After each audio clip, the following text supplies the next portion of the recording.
cuma ada 10% manusia bodoh aja sih yang kalau bisa salah memahami itu bahwa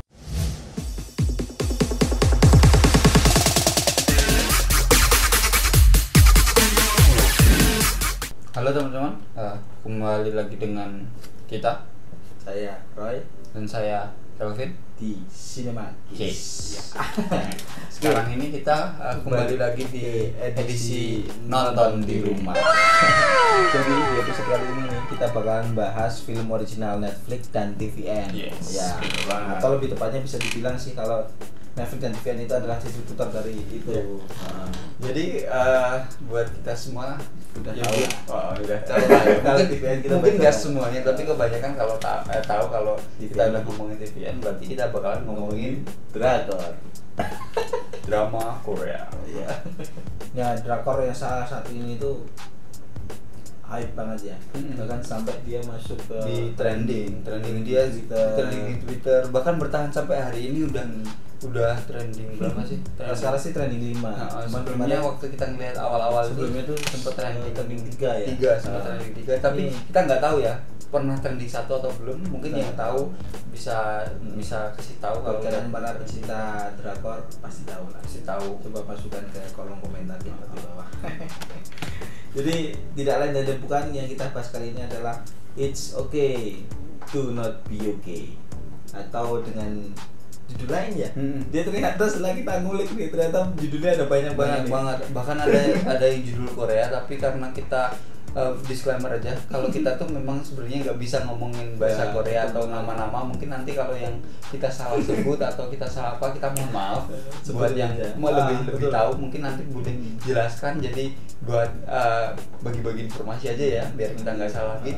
Kalau di kolom komentar nanti. Ini misalnya nih, ini ternyata salah nih Pak. Namanya bukan kayak gitu. Nah, benar. Langsung kita mungkin bisa lebih nanti bakalan kita benerin.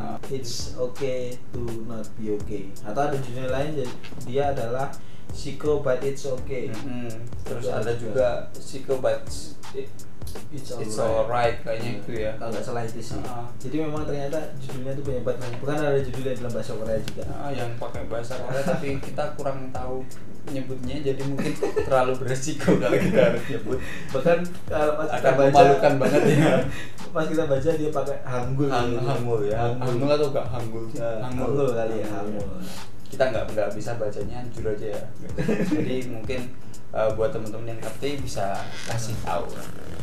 Tuh. Jadi drama series ini itu disutradarai oleh Park Shin-woo.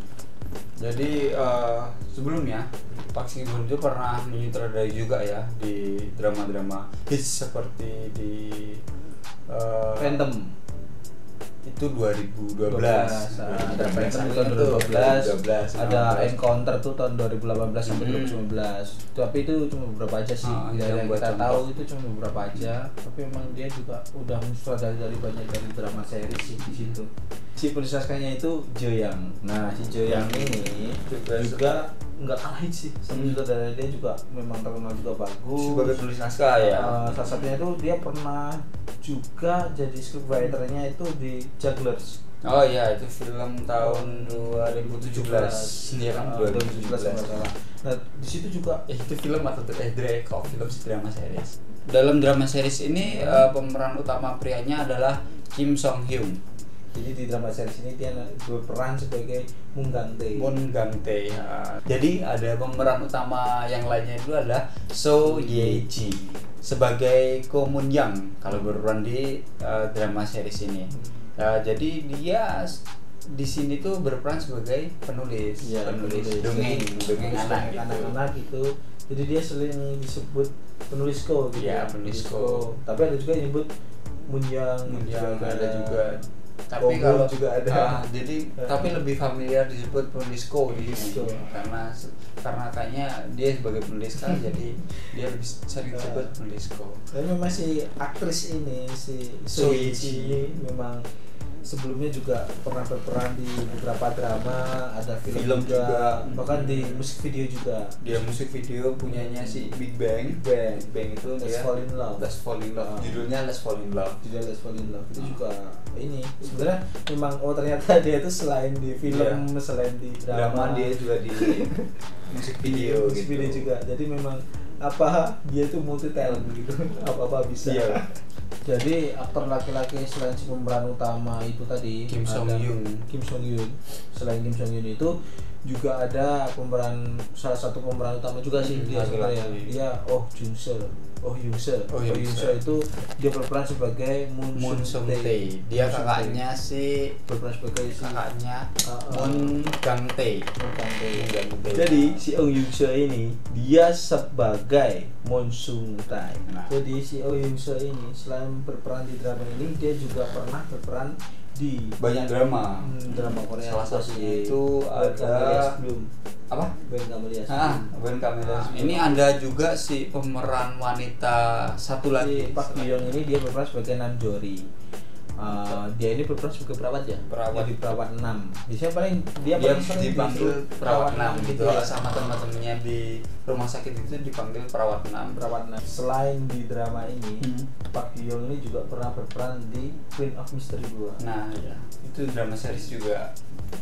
Tapi memang rata-rata dari si aktor sama aktris yang ada di sini tuh memang dia rata-rata aktor dan aktris dari drama series. Drama ini itu bercerita tentang Gang Tae yang seorang perawat di rumah sakit jiwa. Nah, dia itu bertemu dengan seorang perempuan. Perempuan ini dia adalah seorang penulis. Nah, penulis ini itu ternyata memiliki cenderungan emosi. Ya, dia sulit mengendalikan emosi itu meledak-ledak. Jadi seperti gangguan kepribadian sih lebih banyak jadi gangguan kepribadian. Nah, kurang lebih ceritanya seperti itu sih. Itu dari episode pertama. Sederhana itu sebenarnya sederhana. Sekarang kita bakalan masuk ke pokok bahasan, yaitu review dari kita. Review dari kacamata kita ya. Jadi ini kita akan membicarakan soal cerita dan mungkin sedikit teknis dan teknis kayak gitu. Ini dari kacamata kita. Kalau yang pertama ingin kita bahas itu adalah penggunaan bahasa simbol. Nah, kalau bahasa teknisnya itu namanya semiotika. Untuk yang kuliah film dan dosen mungkin ngerti lah, pasti tahu lah bahasa yang namanya semiotika atau bahasa simbol. Jadi dia itu ada sesuatu tapi digambarkan dengan hal yang lain. Misal ini cuma buat informasi aja biar sama-sama tahu ya. Jadi misal menggambarkan orang yang patah hati gitu bisa digambarkan dengan pohon layu.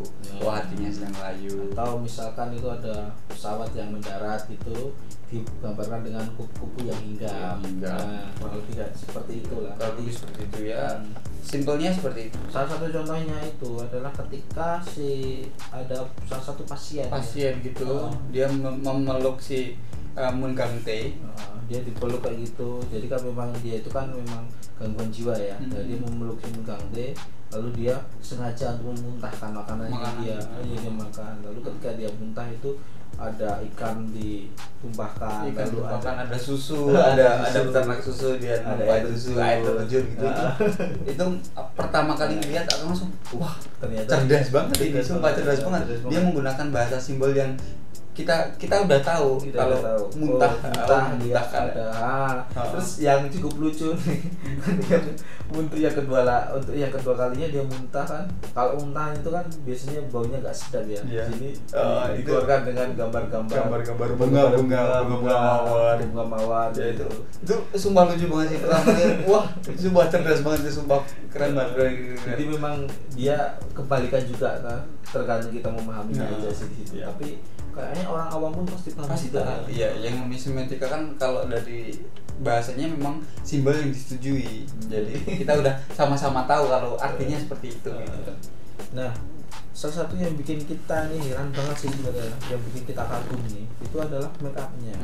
Mungkin orang biasa kayak gitu biasa aja, tapi kalau dipahami, kita melihat dengan sisi lainnya ya, kita perhatikan. Kita tuh bingung, ini tuh sebenarnya memang make upnya sangat keren atau memang ada gangguan jiwa kayak gitu. Saking kerennya ya, karena saking keren make upnya ya. Saya bilang saking kerennya make upnya. Dan actingnya sih sebenarnya actingnya memang keren. Sampai kita nggak bisa membedakan gitu. Memang kita sampai kita percaya kalau itu memang benar-benar seperti itu. Kan memang kalau pengidap DS atau Down syndrome itu kan kadang bisa disebut 1 juta wajah ya. Kalau kita lihat itu orang Down syndrome itu kan biasanya rata-rata mukanya sama, atau pengidap gangguan jiwa itu juga mukanya jadi mirip-mirip kayak gitu. Itu penyebabnya apa saya nggak tahu karena saya nggak kuliah di kedokteran ya. Yeah. Nah, jadi dia bisa make up berubah wajah sedemikian rupa jadi dia terlihat seperti memang kena gangguan, sampai kita benar-benar percaya. Kayak mungkin risetnya yang benar-benar mendalam sih, riset untuk orang-orang disabel itu seperti apa gitu kan. Tapi memang ketika kita ini make upnya ternyata keren. Dia bisa merubah orang biasa gitu jadi orang yang tidak seperti benar-benar kena gangguan jiwa kayak gitu. Keren banget sih, make upnya juga keren. Terus selain itu juga sound effect ya. Sound effect kalau dari aku sih teknis tuh sound effect tuh keren-keren, bikin suasananya lebih hidup ya. Lebih hidup itu waktu itu ada di waktu pertama banget ada si ini dia produsernya ya itu. Atau manajernya si penulisko. Dia itu karena si penulisko itu dia ngambil pisau dari sebuah restoran manajernya itu dia penulisko itu ngasih uang ke pelayan terus waktu dia bilang dia gini ngasih ngode tuh ada suara setting gitu.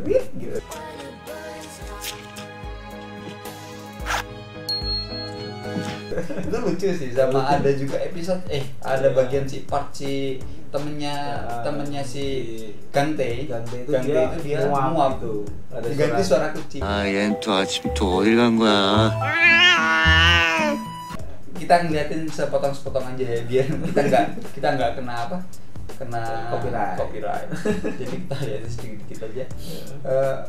Itu membuat suasananya jadi lebih lucu sih, lebih hidup, jadi nggak flat gitu, nggak bosen. Terus selain itu apalagi film menurut sebenarnya apa sih transisi juga untuk untuk episode 1 ini ya, transisinya yang digunakan masih bagus. Jadi kita nggak bosen dengan transisi yang cuma cut aja, potong. Tapi di situ juga ada transisi sekarang terus tadi terus sekarang, jadi ada present past present kayak gitu, tapi dijadikan satu frame gitu. Terus ada juga waktu siapa sih penulisko dan juga si Gante itu dia tidur gitu, dia bisa padahal dia tidur di tempatnya masing-masing. Terus disatukan frame-nya jadi terus itu jadi sliding gitu. Sebenarnya itu tadi yang simple tapi nggak tahu jadi istimewa aja. Kalau untuk kalau kita ngomong sinetron ya, yang namanya drama series sinetron itu wow sih ya. Memang teknis yang sederhana tapi kalau diaplikasikannya secara lebih total juga pas, nggak berlebihan, nggak overuse, jadi wow. Kalau kita ngeliat kebanyakan anak-anak sekarang kan transisinya berlebihan ya. Kalau kita ngeliat di YouTube transisinya, kita malah pusing liatnya. Tapi kalau saat transisi yang sederhana digunakan dengan pas, dengan porsi yang tepat, itu jadi sesuatu yang luar biasa. Nah, salah satu contoh nih transisi yang keren itu adalah ketika si penulisko itu bertemu dengan perawat 6. Nah, dia itu masuk di situ. Oh iya, waktu di gedung kan, di gedung. Dia di situ kayak dilihat dari jendela luar gitu, terus tiba-tiba gitu bisa ditarik gitu, dia jadi seperti refleksi jalan itu bisa langsung pindah ya, kayak gitu, padahal pas naik motor.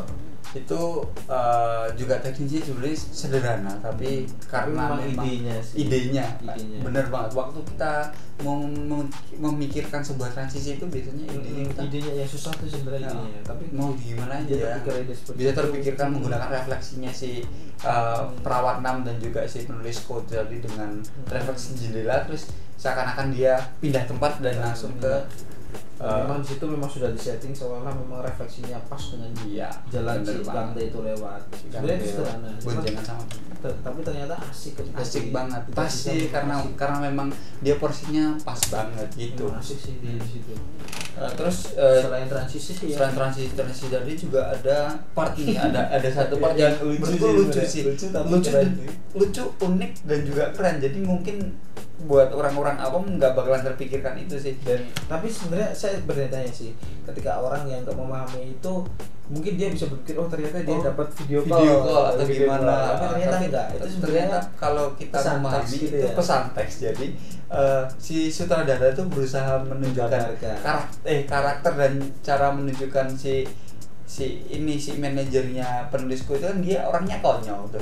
Orangnya konyol jadinya menunjukkan ekspresinya dia dengan tulisan dan dengan adegan tuh bisa sinkron. Itu menurutku juga unik dan keren banget sih. Jadi memang unik. Kalau aku ngomong sih unik. Cuman di situ memang selain kelebihannya di situ lucu, unik, tapi kekurangannya ada juga tuh di situ. Kekurangannya itu orang bisa salah tangkap.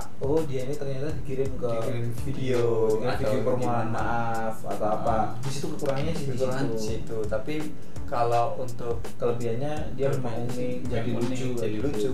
Tapi menurutku cuma ada 10% manusia bodoh aja sih yang kalau bisa salah memahami itu bahwa itu video, berarti Anda termasuk dari 10% orang bodoh di Indonesia. Bukan di Indonesia, di dunia. Menurutku itu 10% aja sih kalau. Jadi juga selain kelebihan yang sudah saya sebutkan tadi, juga ada kelebihan yang menurutku formula baru dan ini juga unik. Buat kalau setahu kita nih belum ada sih di drama Korea yang lain. Mungkin ada tapi kita belum tahu. Kalau ada yang tahu mungkin bisa ngasih tahu juga di kolom komentar.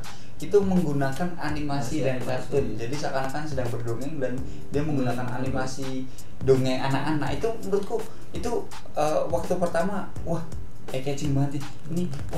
Asik nih juga sesuatu yang fresh banget. Jadi memang yang kalau menurut saya yang bikin keren si animasi itu dia bukan animasi biasa, karena itu dari animasi itu dia transisikan ke dunia nyata. Nah itu keren banget sih itu. Ya itu juga termasuk transisi juga yang transisikan. Jadi dari animasi dia transisikan ke dunia nyata itu keren.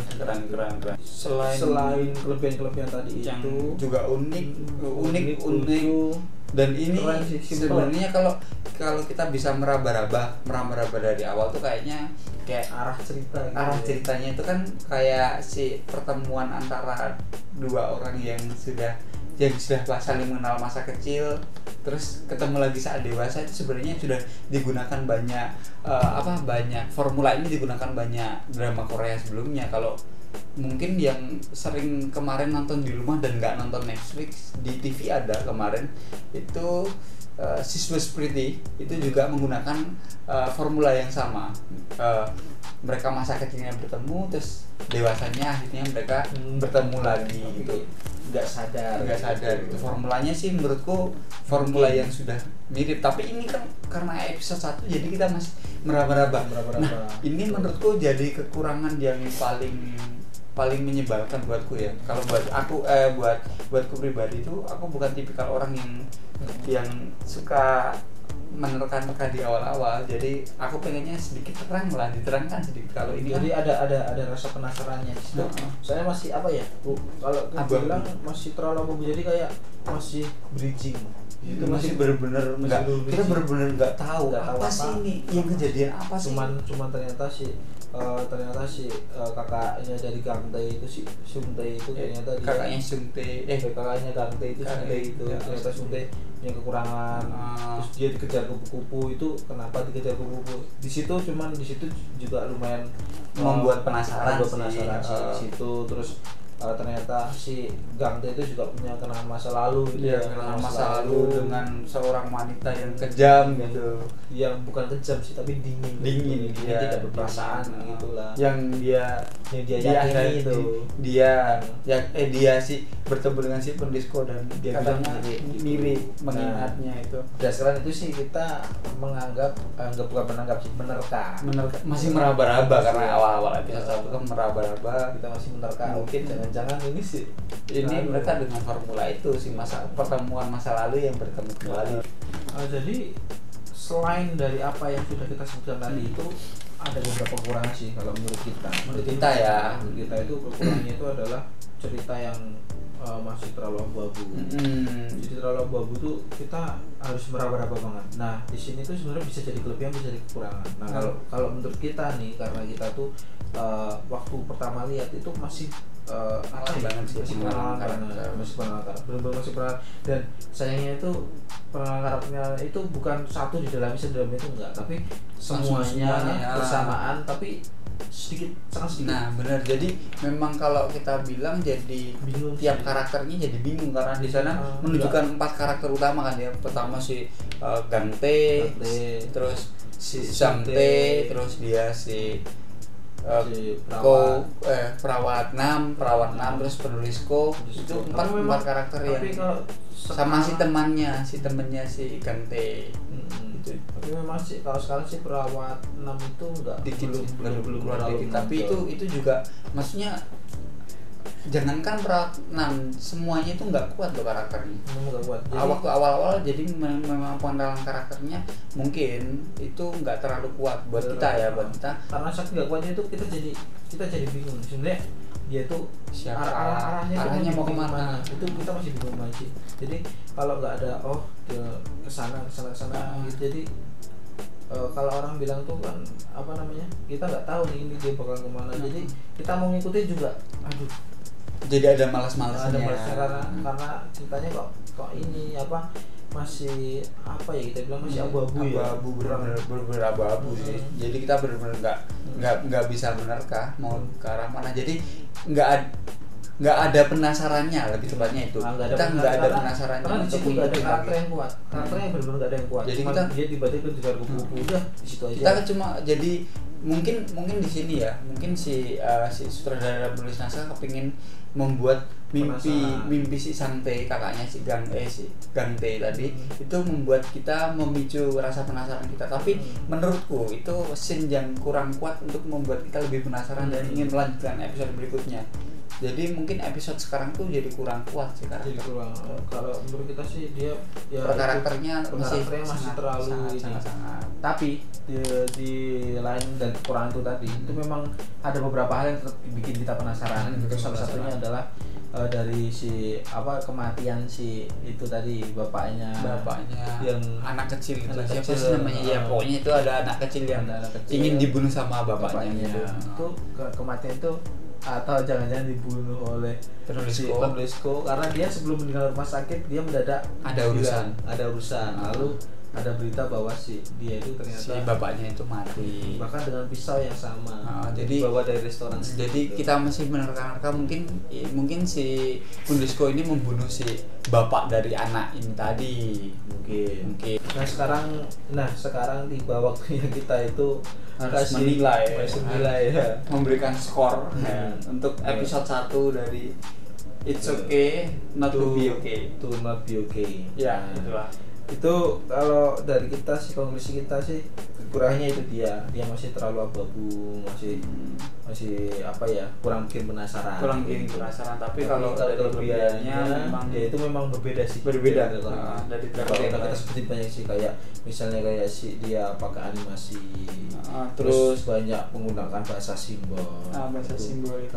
Transisi yang simbol tapi sangat menarik. Ya. Nah, itu kelebihannya di situ. Dan sekarang waktunya scoring ya. Ya. Dari kamu berapa untuk episode 1? Episode 1 6. Oke, 6 sih. 6. Jadi karena memang jujur nggak terlalu penasaran dengan kelanjutannya, tapi aku kasih 6 karena memang dengan banyak teknis yang luar biasa, yang sederhana tapi itu menjadi sesuatu yang cantik karena digunakan secara pas ya. Secara pas jadi 6. Kalau saya sih 6,5 kali ya. Oke. 7 deh, 7.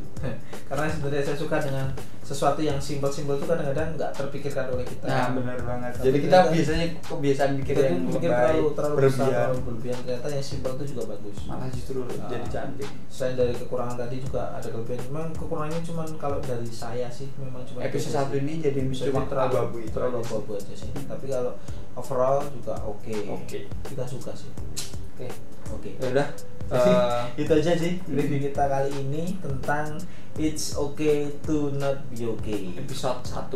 Episode 1. Jadi Nantikan kita bakalan berjumpa lagi di episode 2. Jadi kalau memang ada kata-kata kita yang nggak tepat, boleh dibenarkan di kolom komentar di bawah. Kalau itu menyinggung mungkin kami mohon maaf, dan juga kalau salah-salah ucap bisa dibantu ditulisnya di bawah gimana cara mengucapannya. Ya, besok ketemu lagi kita Di episode kedua yang kedua dari berikutnya. membahas It's Okay to Not Be Okay. Nah, saya Kelvin, Dan saya Roy. sampai jumpa di Cinema Case berikutnya. See you.